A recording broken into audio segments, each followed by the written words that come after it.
Bienvenidos a la 12ª temporada de Ayer y Hoy en La Libre, el podcast donde el derecho se analiza con profundidad, pensamiento crítico y compromiso con la realidad social. El derecho no es estático, evoluciona con la sociedad, se cuestiona en el debate y se fortalece frente a los desafíos del presente. Este es un espacio para el análisis jurídico serio y la reflexión informada. Súmate a esta nueva temporada de Ayer y Hoy en La Libre. Hola a todos y todas, les saluda Mauren Salguero, conductora del podcast Ayer y Hoy en La Libre, y hoy tenemos un invitado también internacional que nos hace el honor de aceptar la invitación para este episodio de nuestro podcast y con un tema muy interesante. Primero voy a presentarlo. Él es doctor en Derecho Administrativo Iberoamericano, profesor de la Facultad de Derecho de la Pontificia Universidad Católica Madre y Maestra de Contratación Pública y de la asignatura de Derecho Administrativo 1 y 2. Profesor de la Facultad de Derecho de la Universidad Iberoamericana UNIBE de la asignatura de Derecho Administrativo 1 y 2. Profesor de la Facultad de Derecho de la Universidad Autónoma de Santo Domingo y profesor de la Escuela Nacional de la Magistratura y de la Escuela Nacional del Ministerio Público en Derecho Administrativo. Integrante del Foro Iberoamericano de Derecho Administrativo, que acaba de tener su congreso acá en nuestro país, y además es de la Asociación Dominicana del Derecho Administrativo. Abogado en ejercicio, socio del grupo DIMAC, despacho jurídico y presidente del Grupo de Investigación Esencia, director del Observatorio de Contratación Pública de República Dominicana. Él es el señor Rafael Dixon, a quien le agradecemos mucho el haber aceptado esta invitación. ¿Cómo está, don Rafael? Muy bien, muchas gracias, Maureen. Para mí es un verdadero placer participar en esta entrevista, en este conversatorio, ¿no? En Ayer y Hoy en La Libre. Agradezco la invitación y la oportunidad de compartir esta conversación contigo y, bueno, compartir un poco de experiencia y dialogar sobre temas que nos convocan el día de hoy. Así es, el derecho administrativo es apasionante y por eso, pues, fuimos sede, dichosamente. ¿Usted estuvo por acá, don Rafael? Sí, he estado varias veces en Costa Rica, un país hermoso, con grandes amigos, y para mí siempre es un placer, un honor volver y compartir experiencias con todos ustedes. Muchísimas gracias. Vamos a entrar en materia porque esta en particular dentro del área del derecho administrativo es interesantísima y tiene muchísimos bemoles, que es el tema de la geoestrategia aplicada a la contratación pública en el contexto iberoamericano. Cuéntenos, por favor, de qué se trata. Sí, mira, la contratación pública, las infraestructuras, yo siempre digo que no son carreteras, no son solo carreteras, puertos o aeropuertos, sino también son escenarios de poder geopolítico y geoestratégico. Y antes de quizás hablar un poco de qué se entiende de manera concreta la estrategia en la contratación pública, solo para quizás muchos de nuestros oyentes lo sepan, pero es importante saber que ese término de geopolítica, geoestrategia, se utilizó inicialmente por allá en el siglo XIX por el político Rudolf Kelvin, y lo que hacía básicamente era un análisis y estudio de cómo los factores geográficos influían en las decisiones políticas nacionales e internacionales. Era más bien utilizado en aspectos de diplomáticos, militares. Y bueno, la geopolítica no deja de ser un campo reservado a los diplomáticos para convertirse en una variable fundamental en la formulación de políticas públicas. En algo que tradicionalmente se consideraba neutro, como es el caso de la contratación pública.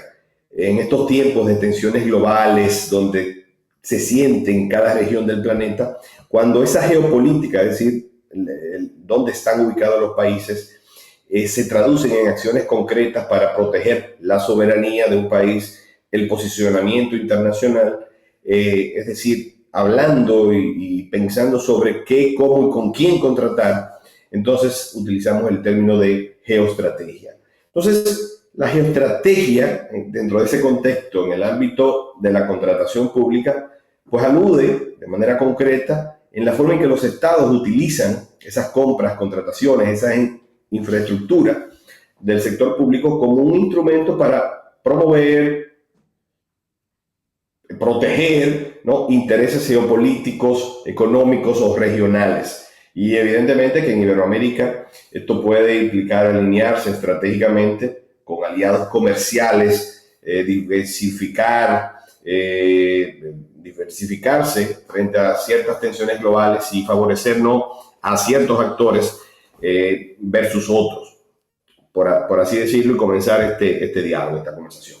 Es muy, muy interesante porque ya usted mencionó 3 aspectos que tienen injerencia en estas decisiones o en estas políticas públicas que se desarrollan. Estamos hablando de intereses políticos, económicos y regionales.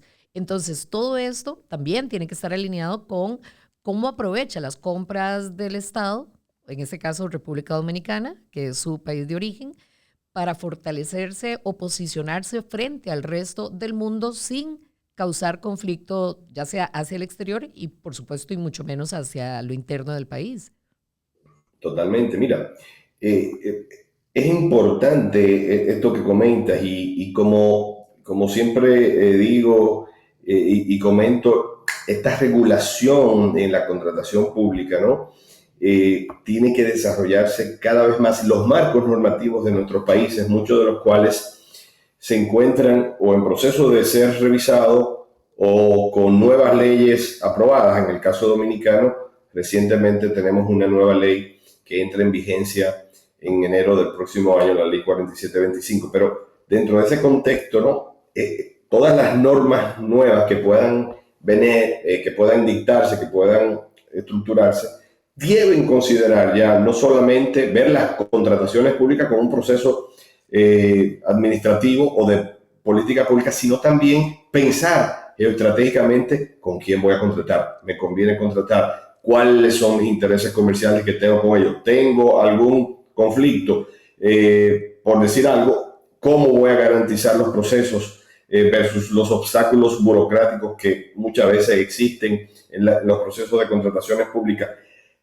¿Cuáles van a ser las reglas claras que voy a tener con los oferentes internacionales? Porque al final son grandes proyectos donde pueden participar diversos actores de varios países. Entonces, creo que el marco normativo de cada país juega un rol fundamental para ver cómo construimos, ¿no?, nuestro marco jurídico en materia de contratación que nos permita incorporar estos elementos geoestratégicos, ya no solamente pensando que hay que contratar con la oferta más barata, más económica. Creo que eso es un concepto completamente errado, sino con aquella oferta que nos genere valor, pero al mismo tiempo que podamos tener aspectos y ventajas geoestratégicas, incorporarlas en el proceso de la toma de decisión.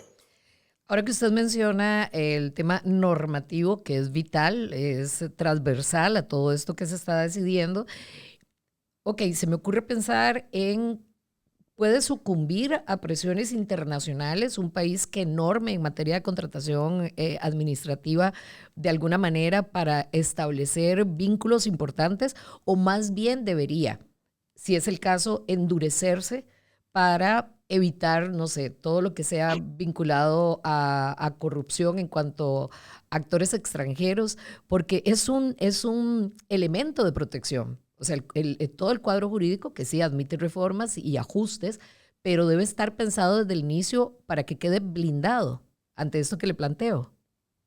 Totalmente, creo que es una excelente pregunta y plantea varios desafíos vigentes hoy día. Y yo te diría que uno de esas tensiones que se generan a nivel geopolítico o internacional, por ejemplo, tiene que ver con el financiamiento externo. Claro. ¿Cuáles son muchos de nuestros países? Creo que es el caso de Costa Rica, como el caso de la República Dominicana y de la mayoría de los países iberoamericanos, donde no pueden contar con todo el presupuesto necesario para las distintas obras en infraestructura que se requieren, con lo cual necesitan financiamiento. Claro. Entonces, cuando viene un agente internacional, que puede ser un país, que puede ser cuando yo hablo de país o empresa, me refiero al origen o al dueño de una determinada consorcio o empresa. Entonces, en la medida que seamos, por ejemplo, si estamos contratando mucho o obteniendo mucho financiamiento con un determinado país, ¿cómo eso influye? ¿Cómo eso presiona? ¿Cuál es la incidencia? Porque no solamente ya es el aspecto concreto de infraestructura, es que si surge un conflicto internacional y tú tienes que dar un voto a nivel en algunos de los organismos internacionales, ¿cómo eso afecta? Entonces ahí viene el contexto. ¿Cómo yo dependo tanto de un solo agente en materia y eso genera una presión, el endeudamiento y muchas veces luego vienen los contratos opacos vinculados a toda esta parte o cómo yo le otorgo infraestructura crítica, tecnológica a una empresa, por ejemplo, de un determinado país donde no comparten, no conviven los valores que tiene el país de la República Dominicana. Si pongo un ejemplo, nosotros somos un país social democrático de derecho. Si yo tengo esa socialdemocracia, se ve como un poco raro hacer muchas operaciones con un país completamente con otro sistema ajeno a eso. Es posible, pero hay que considerar el impacto que pueda tener en términos de valores. Y eso es lo que se hace en estas discusiones que en los últimos años adquieren una relevancia mayor por todo lo que estamos viviendo a nivel global, todas las tensiones que existen hoy día. Totalmente, y bueno, tal vez usted no lo piensa mencionar, pero yo lo voy a sacar a colación porque me parece importantísimo. Yo sé que República Dominicana es un país sumamente atractivo en términos de ubicación, ¿verdad? En el Caribe, pero además es a nivel de logística, creo que es una especie de puente entre América, Europa, Asia. Y si tomamos en cuenta inversión extranjera, estamos hablando de la posibilidad de que este conflicto entre Estados Unidos y China, por ejemplo, muy actual, de altísima vigencia, sea determinante a la hora de tomar decisiones al interno de un país que estratégicamente es tan importante como el suyo. Sí, mira, es un tema actual. Lo estamos viviendo con todo lo que está sucediendo ahora en el Caribe, con todo el despliegue militar y toda la situación que existe con los hermanos venezolanos y Estados Unidos. Pero mira, es correcto, Dios nos ha bendecido con una ubicación completamente estratégica. Somos una isla pequeña, solo poco más de 48.000 kilómetros y afortunadamente tenemos una estabilidad jurídica, una seguridad social y política, un respeto a los derechos y a las inversiones extranjeras que nos permiten y que nos han permitido en los últimos 20, 30 años demostrar un crecimiento continuo en materia económica y tenemos un gran atractivo para inversión y en los últimos años hemos apostado bastante por esa ubicación que tenemos y esa conectividad geográfica. Por eso la geoestrategia es tan importante y la geopolítica, cómo impacta, ¿no? Con conectividad no solamente aérea, infraestructuras aeroportuarias de primer nivel, sino también marítima. Y evidentemente que esto tiene una relevancia sustancial en cómo vamos con quién vamos a contratar y por qué. O sea, no es lo mismo y tener muchas relaciones con países asiáticos, europeos, lejanos a los Estados Unidos. Por eso tenemos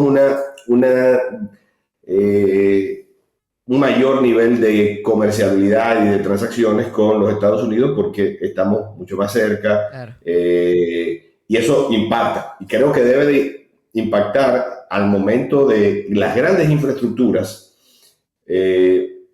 ¿Con quién vamos a hacer la operación? Con un socio comercial que tenemos mucho que perder porque nos ayudamos mutuamente, o voy a apostar o quiero apostar con un socio comercial que no conozco tanto, que es lejano, que puede tener unos intereses opacos. Entonces el Estado, los estados, las administraciones públicas deben de considerar eso dentro de la toma de decisión y cuando hagan procesos de licitación o incluso que existan procedimientos, yo sostengo, especiales para determinados tipos de obras y en infraestructura principalmente, pues si quien nos conviene es el socio comercial X, decidir de manera estratégica a través obviamente de los mecanismos que te ofrece el derecho, la normativa jurídica, la excepcionalidad. Y para cuestiones de seguridad tecnológica, infraestructura crítica como son los aeropuertos, los puertos, tú tienes que tener un socio que respete tus valores y que tenga un interés en mantener una relación a largo plazo. Y eso es fundamental. Es complejo, pero es realizable y obviamente apegado a derecho, que es lo que usted acaba de mencionar, pues de alguna manera garantiza el éxito en estas relaciones. ¿Cuál es el área de República Dominicana, don Randall? Perdón, don ¿Perdón? Rafael, ¿cuál es el área de República Dominicana? 48.000 kilómetros cuadrados. Estamos majándonos los talones. Costa Rica tiene 52.000. Somos muy Sí, pequeñitos y es cierto que dependemos de proveedores extranjeros. Es inevitable. Pero entonces no podemos simplemente voltear la cara ante la inminencia de esta necesidad. Y me parece, Costa Rica por lo menos, si usted me va a contar si es tan amable, cuál es la experiencia de República Dominicana, ha ya tienen su haber grandes endeudamientos con megaproyectos o proyectos muy ambiciosos que tenemos a nivel de Costa Rica. Y yo creo que eso es probablemente uno de los riesgos más grandes cuando se establece justamente estas relaciones con estos proveedores extranjeros. totalmente. O sea, el financiamiento externo, el endeudamiento es para mí el principal riesgo que existe porque a partir de ahí eh, se reactivan una serie o se activan una serie de riesgos adicionales. La dependencia es otro fundamental. Ya lo comentabas de proveedores que son prácticamente exclusivos y bueno, pueden jugar con los precios. ¿Y qué se hace si no tenemos una diversificación y no podemos, ante una situación de escasez o de situaciones que pueden ocurrir a nivel de la naturaleza, si solo dependemos de uno, ¿cuál es la segunda opción? Entonces, esa diversificación son fundamentales y hay que tomar en cuenta estos elementos para tratar de evitar una captura de mercado en estos procesos de licitación. Y por eso digo que nuestros marcos jurídicos, creo que funciona igual en Costa Rica y en todos los países de Iberoamérica, diría yo, debemos considerar, comenzar por lo menos a reflexionar desde el punto de vista académico, si hace sentido establecer en nuestras normas procesos excepcionales ante determinadas áreas sensibles, bienes estratégicos, insumos. Por ejemplo, nosotros nos parecemos mucho, ustedes también tienen muchos temas con el turismo. Cómo proteger el principal insumo económico de un país. Entonces tenemos que proteger y pensar en eso. Y ante esos procesos y esas adquisiciones, compras, infraestructura, pues tener un mecanismo jurídico válido, conforme a derecho, debidamente motivado, que permita a la administración hacer contrataciones directas incluso con empresas de determinados estados con ciertos niveles, ¿no?, de debida diligencia, de transparencia, que sea bien transparente, pero que permita, ante circunstancias particulares, contratar y flexibilizar y evitar que existan estos riesgos de endeudamiento, proveedores únicos, etcétera. Creo que esa parte es fundamental, principalmente para bienes sensibles y de infraestructura crítica. Yo voy a mencionar un tema que es especialmente delicado, que es lo que hace necesarísima la diversificación de proveedores extranjeros, aunque sabemos que hay importantes limitaciones, principalmente si han sido relaciones sostenidas durante mucho tiempo. Y yo sé que es un tema delicado, pero es cuánta influencia política, si se deja un portillo abierto en estas relaciones para que una potencia, por ejemplo, hablemos de Estados Unidos, pueda ejercer también influencia política dentro de un Estado soberano como el suyo, como el nuestro. Mire, eso es un riesgo latente y que existe y que desde el punto es una cuestión más política que jurídica, tú lo has dicho, porque y al final, bueno, todo afecta de una u otra forma las decisiones políticas.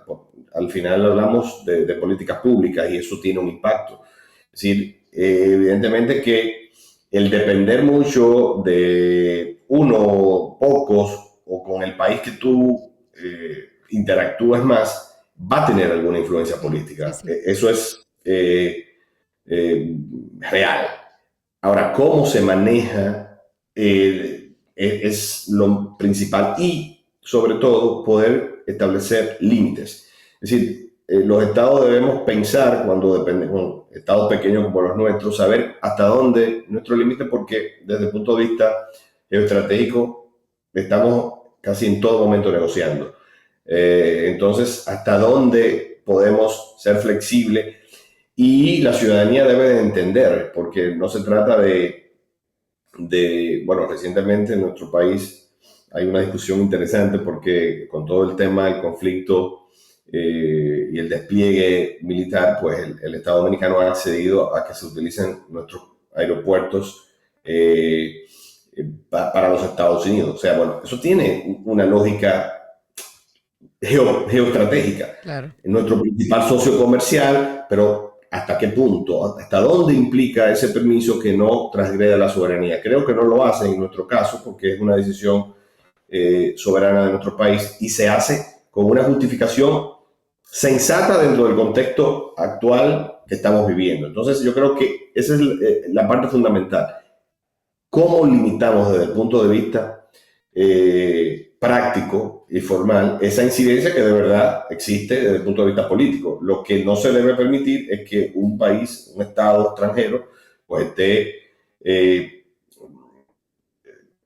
teniendo mucha influencia e interacción en cuestiones estrictamente política partidaria, por ejemplo, o tomando decisiones en las elecciones, teniendo una incidencia en particular.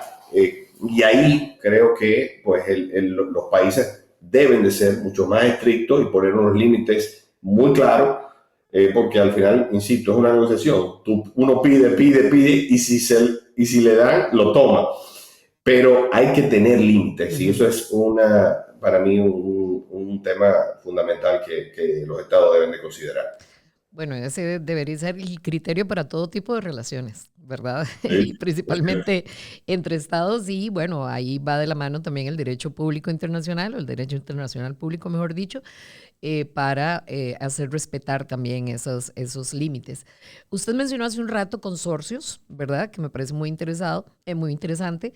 Es el tema de valorar la inversión pública privada también, porque efectivamente, si estamos hablando de diversificar, puede ser que incluso el optar por inversión, digamos, mixta, pública-privada, puede facilitar ese tipo de opciones, ya sea para modernizar, no sé, infraestructuras clave. Usted lo dijo ahora muy bien, habló de aeropuertos, habló de puertos también, carreteras.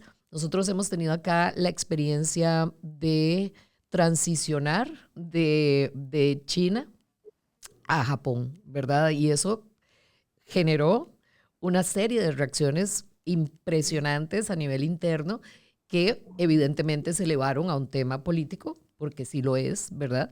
Y las relaciones diplomáticas que surgen o se cierran a partir de esas decisiones fueron interesantísimas de analizar. Totalmente. Cuando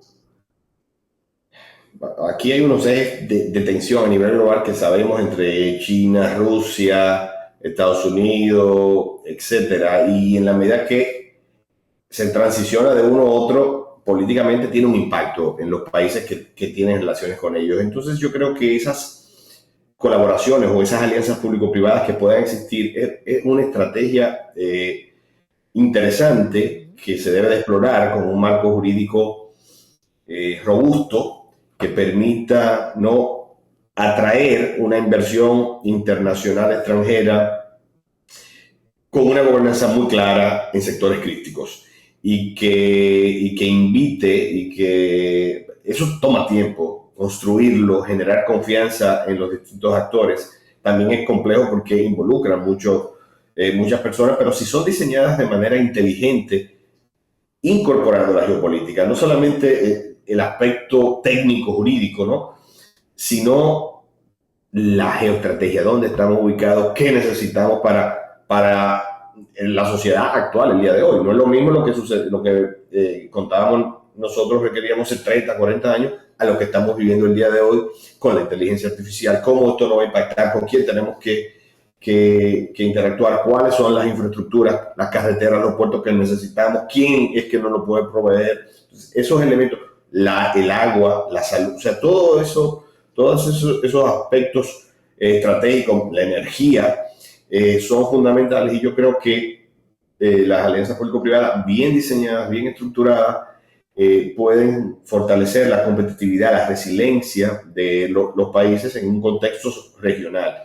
Pero, insisto, tienen que ser pensadas incluyendo la perspectiva geopolítica y no solo el ámbito jurídico, técnico, porque creo que ahí obviamos un elemento fundamental que es lo que estamos viviendo en la actualidad. Totalmente. Me impresiona a través de su respuesta una especie como de ajedrez geopolítico, ¿verdad? O sea, son muchas las piezas que hay que ir acomodando para efectivamente crear una defensa importante, idealmente preventiva, ¿verdad? Porque evidentemente también hay que tomar en consideración algunas reacciones ya posteriores a un desafío que se genera a partir de esas políticas públicas, pero si se puede prevenir la implicación que tenga a nivel de influencias, de diferencias geopolíticas, pues enhorabuena. Y yo sé que las alianzas público-privadas son estratégicas también en ese sentido. Es un ajedrez. Totalmente, o sea, la contratación pública como tal y la geopolítica es un ajedrez. O sea, al final el tablero donde se juegan simultáneamente el desarrollo nacional con las tensiones geopolíticas globales. Esa es la parte fundamental. ¿Dónde movemos la pieza y por qué le estamos moviendo? Muchas veces nuestros políticos no incorporan estos elementos y toman decisiones a veces solamente pensando en el corto plazo. Cierto. Creo que es un error. Claro. En infraestructura, en contratación pública, cuando estamos hablando de estos aspectos, debemos de considerar los movimientos 2 y 3 pasos hacia adelante, Yes. Pensando más allá del término, por así decirlo, por el cual fueron electos, y viendo y teniendo una visión país a largo plazo. Hablemos, porque ya estamos llegando a este punto que me parece vital, de los mecanismos de protección, ¿verdad? O sea, aquí se ha propuesto, bueno, estamos de frente a elecciones nacionales ahorita, empezando el 2026, y hay una serie de propuestas muy, muy interesantes. Ellos hablan de transparencia total, evidentemente, es parte es un principio vital del derecho administrativo, pero también, y ya mencionamos, un marco regulatorio que sea sólido.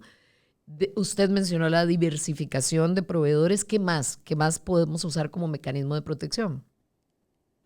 Mira, creo que es un análisis que puede funcionar más o menos bien en todos nuestros países iberoamericanos, y la idea es de prevenir o blindar la contratación pública, la infraestructura pública, frente a las vulnerabilidades externas que existen o a las injerencias que pueden existir, que hemos estado compartiendo anteriormente. Yo creo que lo primero que hay que hacer es tener personas analizando los riesgos geopolíticos que existen en los ciclos de la contratación o en el ciclo de la infraestructura del proyecto de que se trata. Y a partir de ahí, bueno, hay una serie de estrategias que se pueden considerar. Ya hemos mencionado algunas de ellas. Tú lo acabas de mencionar, la diversificación deliberada. O sea, ¿por qué estoy diversificando en este determinado bien? Es eso, no es decir ahora, bueno, vamos a abrir. No. Tiene que ser deliberado, pensado, ¿no? Otro elemento que podemos considerar es establecer en nuestros documentos estándares de licitación o los contratos, los pliegos, pues cláusulas de seguridad nacional. ¿Cómo se van a activar estas cláusulas de seguridad nacional ante circunstancias o situaciones geopolíticas? ¿Qué qué vamos a estar requiriendo en materia tecnológica, de transferencia de tecnología, de conocimiento también, ¿no? Otro elemento que hay que considerar dentro y motivar e incentivar es el fortalecimiento de los proveedores locales. La industria local es fundamental porque es un factor mitigante de esa diversificación. Entonces, si bien en nuestros países pequeños, ¿no? que creo que en ambos casos tenemos la suerte de tener agua abundante, a diferencia de lo que ocurre en otros países, en otras islas. Claro.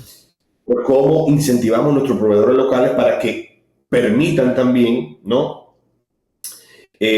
Fortalecerse y armonizarlo con tratados de comercio que tenemos también. Nosotros tenemos tratados de comercio internacionales. ¿Cómo vamos a proteger entonces al proveedor local o a incentivarlo que pueda competir con grandes empresas extranjeras que evidentemente están muy por encima? Pero creo que hay una tensión y tenemos que buscar la armonización al respecto, e incluso como Yo también diría, perdón, buscar elementos de integración regional. eso, Eso es eso. fundamental. Eso es fundamental, poder unirnos como región, que permitamos una expansión y contemplar, yo pienso, evidentemente, que la digitalización, la transparencia, son elementos fundamentales que ayudan mucho a mitigar el riesgo de corrupción y de dependencia indebida. Yo tengo mucha fe y mucha esperanza de que a nivel regional, si logramos unirnos, que es todo un desafío también, pero no es imposible, claro que nos vamos a fortalecer, no solo en ese sentido, en muchísimos otros. Vamos terminando, don Rafael, agradeciéndole por supuesto el tiempo que nos ha dedicado, pero sí quiero cerrar con esta pregunta más visionaria, ¿no? ¿Hacia dónde cree usted que debe evolucionar la contratación pública? Ya hablamos de todas las similitudes que hay entre República Dominicana y Costa Rica, por ende sus respuestas muy probablemente nos sirvan también a nosotros en esta agenda geoestratégica que usted también ha planteado. Mira, la contratación pública, todo lo que tiene que ver con contratos, es una de las actividades más sensibles de la actividad administrativa. Y no es neutra, porque estamos hablando de intereses económicos e intereses políticos, muchas veces que están detrás de todos estos proyectos, con lo cual no es un proceso neutro. Es un espacio de disputa constante geoestratégica donde se juegan intereses nacionales y globales. Entonces los gobiernos, las empresas deben equilibrar y alinear estratégicamente eso. Yo creo que nosotros debemos de reflexionar e ir hacia un modelo que integre y que combine el principio de eficiencia, aparte de los principios tradicionales de la contratación pública, pero la eficiencia con una competencia inteligentemente estratégica. Esto implica necesariamente que se incorporen criterios de sostenibilidad, seguridad y en algunos casos incluso hasta protección local y regional en las compras y en los proyectos de infraestructura. Y otro elemento también fundamental es que debemos de fortalecer cada vez más la gobernanza contractual, la gobernanza en infraestructura y promover la interoperatividad regulatoria con nuestros socios comerciales. Yo creo que eso es fundamental. ¿Por qué? Porque, y lo decíamos ahorita, yo creo que con esto puedo concluir, salvo que tengas algún otro comentario o pregunta. Las infraestructuras, la contratación pública, muchas veces se convierte en unos tableros de tensión global. Es un juego, como hablábamos, de ajedrez. Necesitamos una regulación inteligente y unas estrategias soberanas que permitan que la contratación pública y los proyectos de obra, de infraestructura, realmente se conviertan en motores de progreso para nuestros ciudadanos, que nos hagan la vida a cada uno de nosotros más felices, las carreteras, los puertos, los aeropuertos, que sean de calidad y que no simplemente sean piezas de ajedrez moviendo de un lado a otro para beneficiar, ¿no?, a unos pocos. Entonces yo creo que hoy día las infraestructuras públicas, las compras públicas iberoamericanas son un tablero donde hay que considerar simultáneamente el desarrollo nacional y las tensiones globales geopolíticas que existen hoy día. Yo quiero cerrar con en muy pocas palabras, lo que me queda de toda esta entrevista, de este podcast, agradeciéndole muchísimo. Entiendo entonces que tenemos que favorecer más competitividad y menos vulnerabilidad. Y espero que esa sea nuestra realidad y que sea una realidad que podamos experimentar mientras tengamos vida, don Rafael. Muchas gracias a ti por la invitación y ha sido un placer para mí compartir contigo. Encantada también, muchísimas gracias y yo espero que eventualmente, como le decimos a todos nuestros invitados, que nos acepte una siguiente entrevista, un siguiente podcast, apenas tenga usted oportunidad. Con gusto. Hasta luego. Muchas gracias y a ustedes también la invitación para que no se pierdan el próximo episodio de Ayer y Hoy en la Libre. Aquí el derecho se piensa, se discute y se conecta con la realidad que lo transforma. Encuentra más contenido en nuestras plataformas digitales y en el sitio institucional de la universidad. Hasta la próxima.